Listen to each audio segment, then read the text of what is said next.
Ayatollah Khomeini had more pressing concerns. Saddam Hussein had invaded Iran, and Khomeini needed the United States to unfreeze Iranian bank accounts.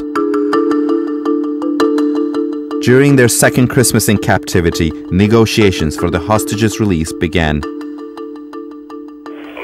As a goodwill gesture, some of the hostages were allowed to send seasonal greetings home. First, I would like to send my love to my wife Barbara and my two children, Alexander and Ariana. Although I can't be with you this holiday season, I'm with you spiritually.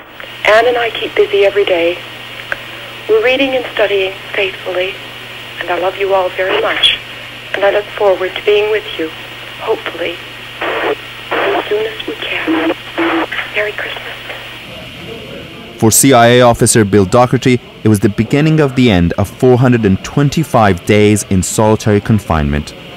The door opens, and it's a couple of the guards there and a man in a business suit. He was the Algerian ambassador to Iran. And just from he asked how I was, how I'd been treated. I spoke a little bit of French then, and let him know in French that I'd been isolated, that I'd been interrogated, that I'd had some physical abuse. But basically I was okay. He told me that my family hadn't heard from me in over a year. And the U.S. government had gone over a year without any indication of whether I was alive or dead.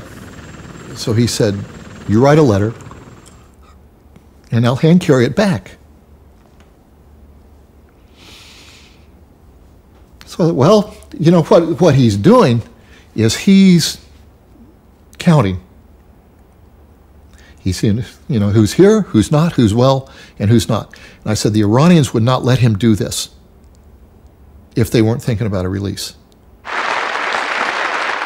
After 444 days, an agreement was reached, and the hostages were finally released. Marched out of this bus, and they ripped my blindfold off, and I had to walk a gauntlet of people spitting at me. But I looked up, and I saw an arm waving at me. It was somebody from the Algerian Airlines telling me, come on board. So I ran on board, and there I see the rest of my colleagues. I felt absolutely, you know, in heaven. Amongst those sharing his joy were Catherine Coe, John Limbert, and Bruce Langan.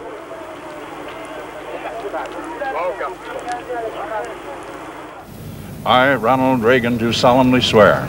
I, Ronald Reagan, do solemnly swear that I will. The Iranians released the hostages on the very day that President Ronald Reagan was inaugurated. It was to be a final humiliation for Jimmy Carter. Literally on the stroke of noon, as Ronald Reagan became president, the plane was allowed to take off. He was now the president, Jimmy Carter was out, and the hostages were free.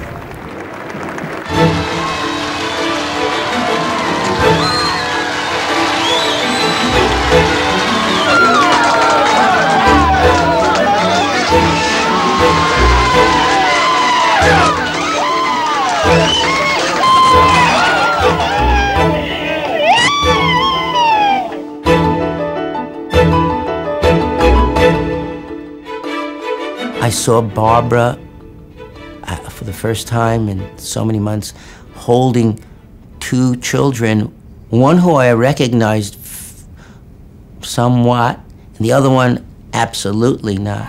It was an intense period of time.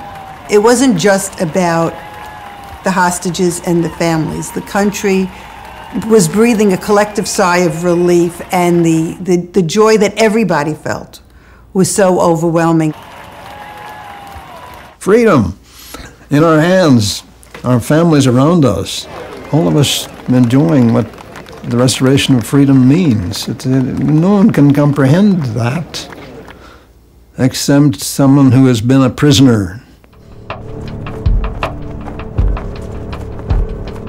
The release of the hostages brought no reconciliation.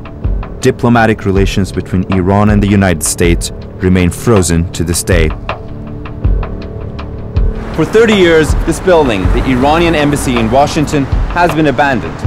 The hostage crisis did lead to the downfall of an American president, Jimmy Carter, but it was also the start of Iran's political and economic isolation.